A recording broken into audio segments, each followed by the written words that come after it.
In Lesson 2, we will focus on your message. What exactly do you want to say? And how do you want to come across?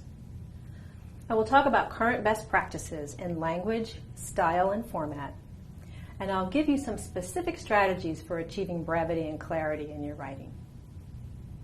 And we'll talk about what belongs in a summary, whether it's the introductory paragraph of a letter or a summary of a more lengthy document. What is the best way to present your information, your request, your proposal? Once you have considered the needs and perspective of your audience, think about how you wish to present yourself and how do you wish to be perceived. Keep in mind that unlike a live conversation, either in person or over the telephone, your reader has only one source of input for interpreting your meaning, interpreting your intent, your own tone, and that's your writing. When speaking in person, there's voice inflection, body language, and gesturing to assist with communicating your message. But with a written document, you have only your words. Therefore, your words must be carefully chosen and assembled. Remember, too, that most people are very busy and have little time to read lengthy documents.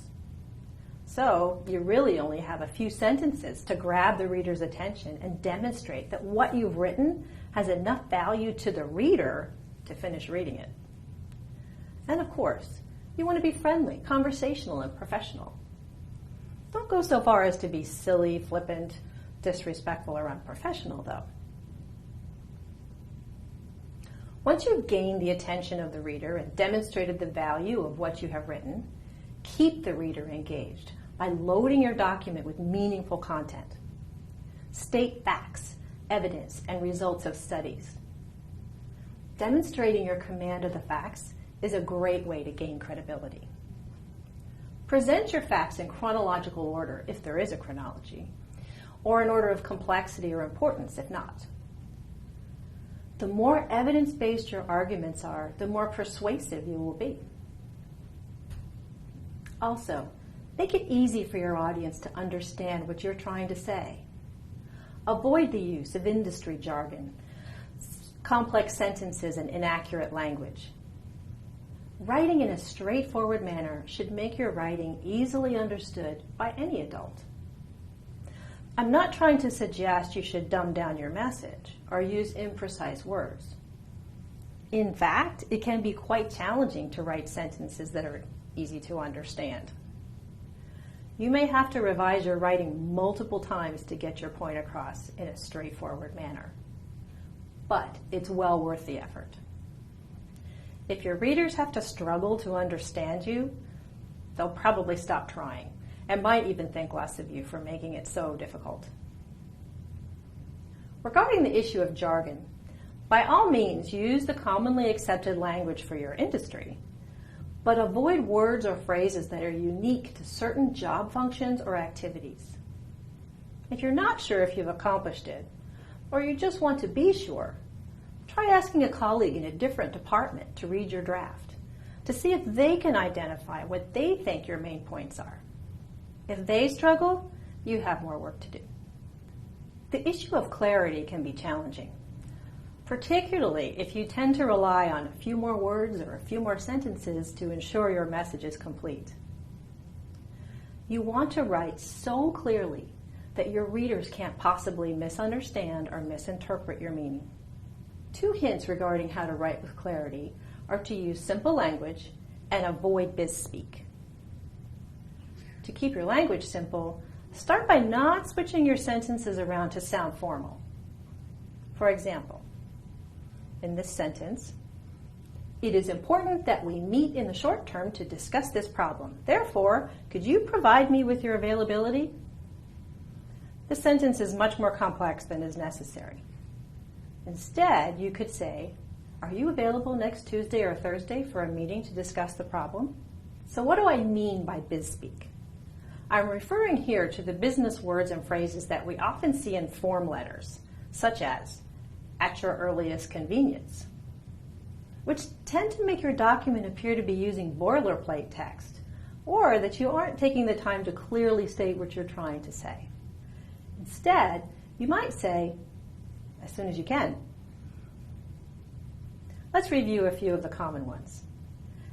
As I state the BizSpeak term or phrase, think about what might be an alternative that is more straightforward.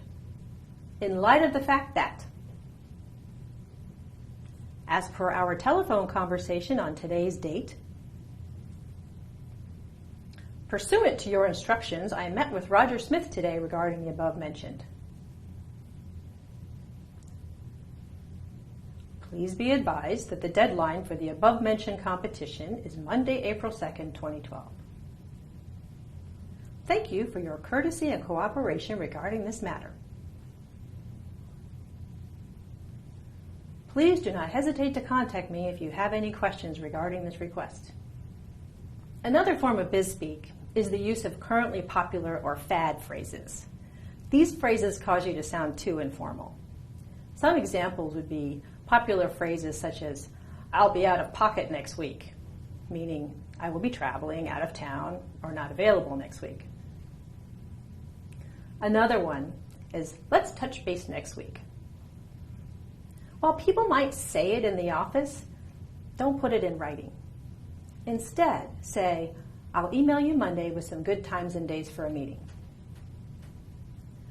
While phrases such as this might come up in daily conversation in the office and may even be popular in the business world at the moment, BizSpeak and business jargon don't belong in business documents. As I've stated, when you're writing for business, think brevity.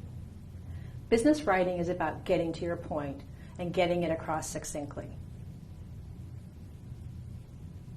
For North American readers, you must get right to the point after a few formal courtesies. Then, you need to make your point as clearly, completely, and briefly as you can.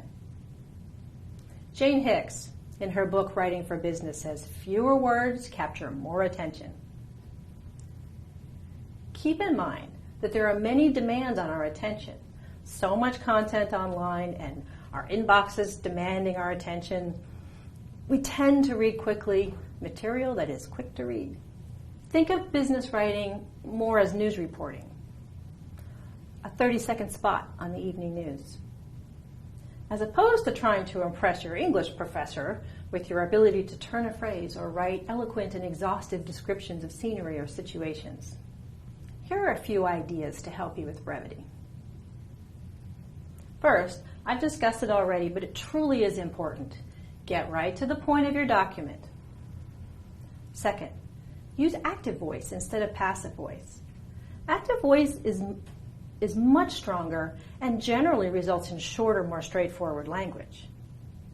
For example, instead of saying, it was stated to me, try saying, she described to me. There is a time, though, to use passive voice, and that is if you're trying to sound less accusatory.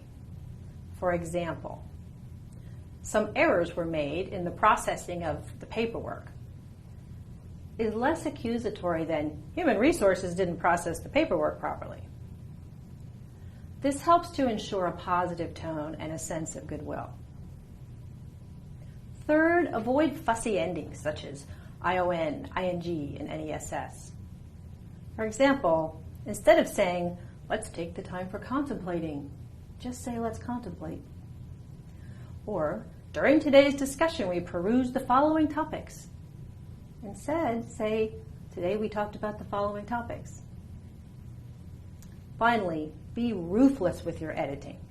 You'll need to be willing to cut out words, cut out sentences, and state things in more straightforward ways. Now, please try the following activity.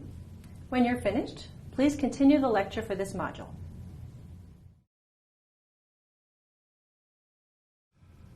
A summary will typically appear at the beginning of the document and will vary in length depending upon what type of document. Any proposal, report, business case, or research document should have a summary, which is typically at the beginning of the document. An executive summary is often a separate standalone document which is provided with more lengthy or comprehensive documents. and I'll talk about executive summaries in Module 3. For documents other than executive summaries, a good summary at the beginning of a document is focused and specific and gets right to the point and includes crucial information. There should be a sentence in the summary at the beginning of a document which addresses the 5 W's: who, what, when, where, and why, for each of the document sections that will follow. Take care not to be too wordy, though. Provide only the information the reader needs to understand what's to come, no more and no less. It's easiest and usually best to write your summary last. Write one sentence that addresses the 5 W's for each paragraph of your document, and then use those as the skeleton of your summary. Use transitional words and phrases to put those descriptive sentences together. In this lecture, I spoke about being brief, clear, and to the point. I talked about the importance of using straightforward, positive language and the use of active voice unless you're trying to soften your message. Make it worth your audience's while to read your document by making it easy to understand and help them to see the benefit within the first few sentences. Support your arguments or requests with meaningful facts and evidence, and assume goodwill on the part of all parties. Finally, when you summarize, as you will in various locations depending upon the document, you can start by writing a single sentence for each paragraph that touches on the who, what, when, where, and why of each paragraph being summarized.